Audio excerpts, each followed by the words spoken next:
can kill penalties, can play in a matchup role, can play against other teams' best, and he's got a sneaky skill set. He's got good hands around the net. He gets to the net.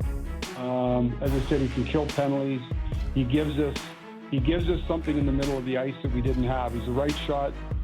It's a right shot penalty killing option. So right shot face-off, strong side face-off. It gives us another option there. And really, just to give you a little insight in your team building standpoint is, we all get infatuated with 1, 2, 3, 4 in terms of lines and first line centers and second line centers, and probably 20 plus teams in the league are looking for the prototypical second line center. But a lot of what the game is in matchups. And, I've used the analogy with Winnipeg. And again, no team is perfect, but that's a pretty darn good team that won the President's Trophy. And again, when you look down the middle of the ice for them, you've got Scheifele as your number one.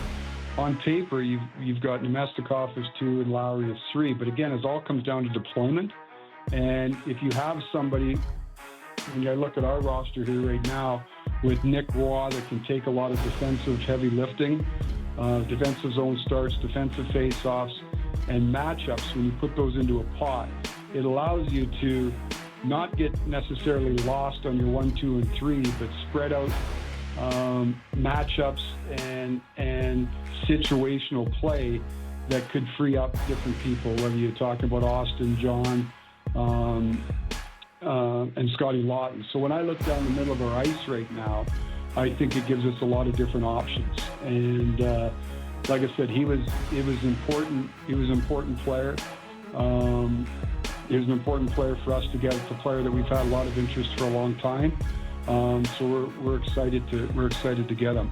With Michelli, again, when we look at our roster and subtracting Mitch from there, of trying to look at the aggregate of how do we replace some of the assets that Mitch had, and one of them obviously was playmaking ability. And again, this is maybe a name that's recognizable to a lot of people.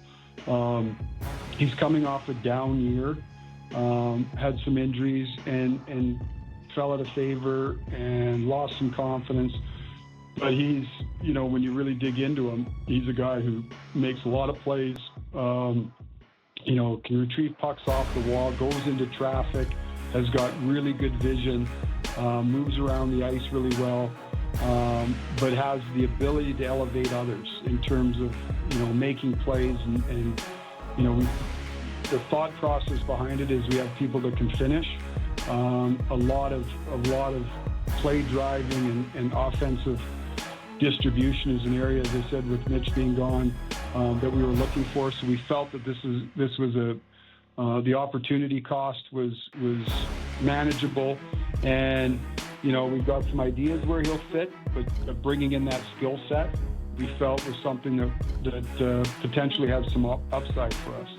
And then with Pizzetta, he brings forechecking ability. He skates real well. He's a very willing competitor, which I think you can never have too much of. And he plays hard. He's a great teammate. We'll see how it all sorts itself out here, but he's a guy that is never going to cheat you with effort.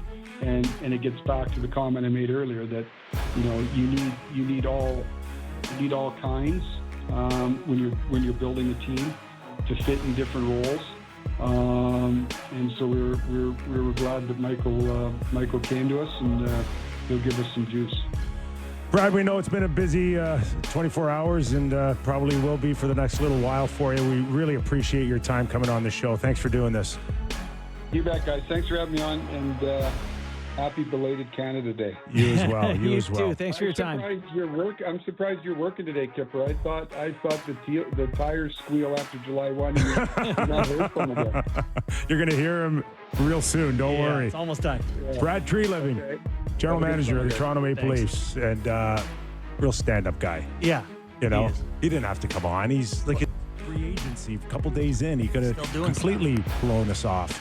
I would have liked it. He blew us up, so it would mean that he was in the middle of doing something.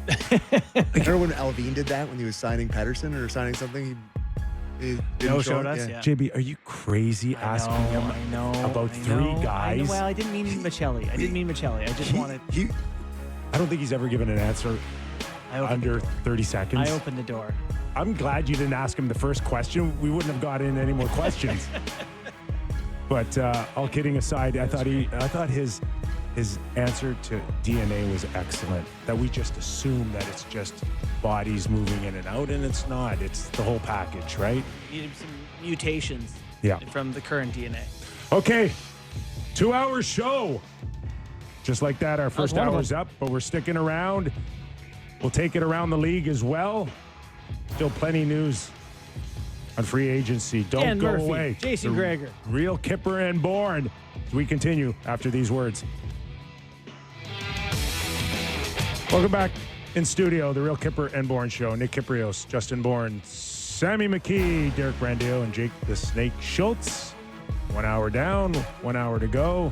I think we're 9:60 in Calgary and 6:50 in Vancouver as well. Yeah, we're shows at a different time every weekday this week, so Yeah. I'm having a tough time keeping track of where the hell we 1169 in the paw. Can you just keep us steady somewhere? You're the producer. Don't you have any pull around here?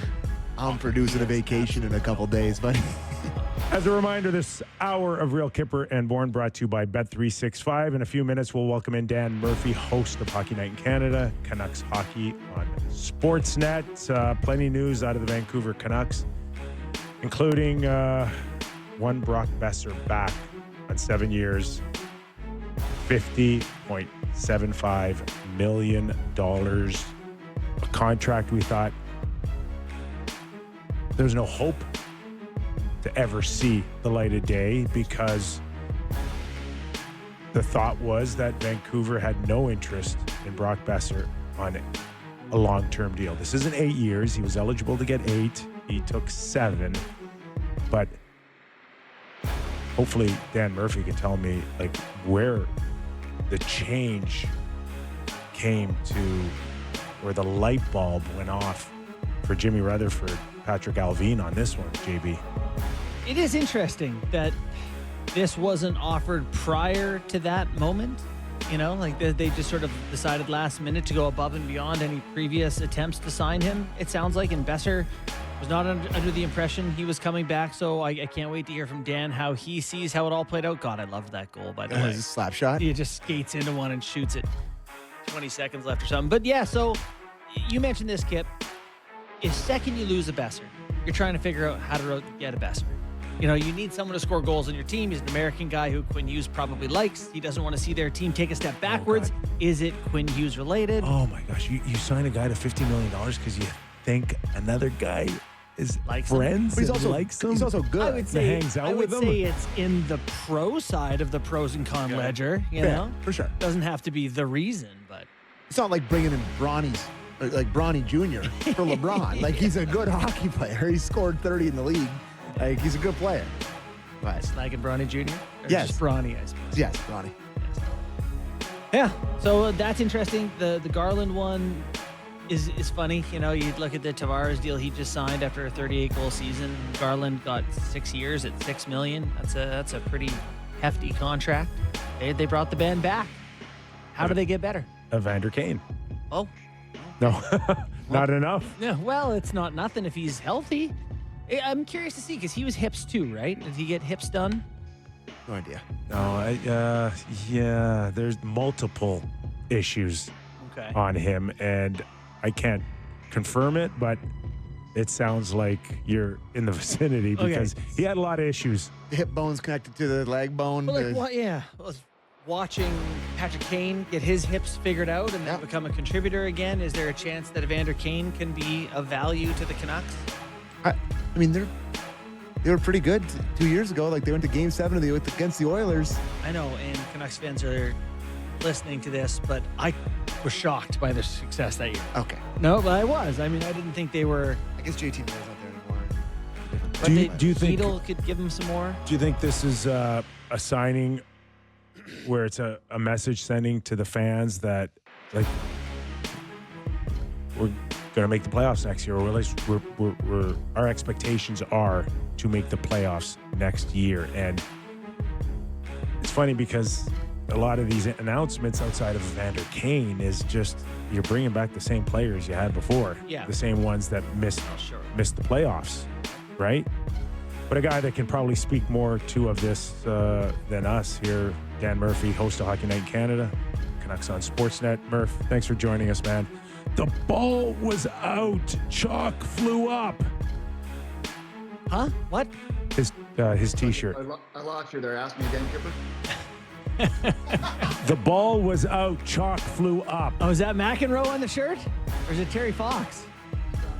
Oh, it's McEnroe. I'm right. For those of you that cannot see, we have Dan Murphy on Zoom. He's wearing a classic John McEnroe T-shirt, and the first thought I had was Chalk flew up.